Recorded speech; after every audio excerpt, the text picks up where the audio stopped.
కేసీఆర్ హయాంలో జరిగిన సింగరేణి కుంభకోణాలపై కాంగ్రెస్ సీబీఐ విచారణ కోరాలన్నారు కేంద్ర హోంశాఖ సహాయ మంత్రి బండి సంజయ్. సింగరేణిని ప్రైవేటీకరణ చేసేది లేదని రామగుండం ఎరువుల ఫ్యాక్టరీ ప్రారంభోత్సవం సందర్భంగా ప్రధాని మోదీ చెప్పారన్నారు. సింగరేణిలో 51% రాష్ట్రం, 49% కేంద్రం వాటా ఉన్నప్పుడు ప్రైవేటీకరణ ఎలా చేస్తారని ప్రశ్నించారు సంజయ్. కరీంనగర్లో నిర్వహించిన అంతర్జాతీయ యోగా డే వేడుకల్లో పాల్గొన్నారు కేంద్ర మంత్రి సంజయ్.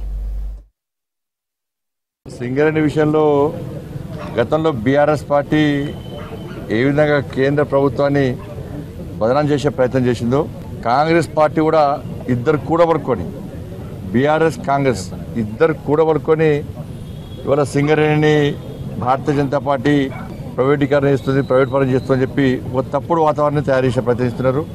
కార్మికుల లోపల, ప్రజల లోపల ఒక అయోమయం సృష్టించే ప్రయత్నం చేస్తున్నారు.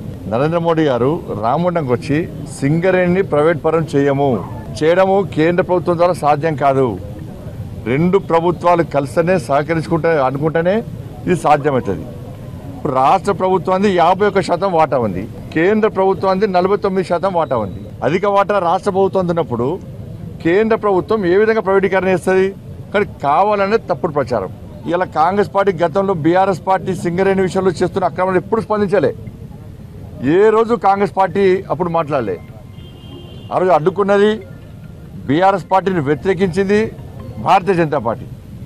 నరేంద్ర మోడీ గారి స్థాయి లాంటి వ్యక్తి వచ్చి ఇలా కేసీఆర్ బీఆర్ఎస్ పార్టీ కేసీఆర్ కుటుంబం చేస్తున్నటువంటి సింగరేణిలో జరుగుతున్న అక్రమాల విషయంలో మాట్లాడడం జరిగింది.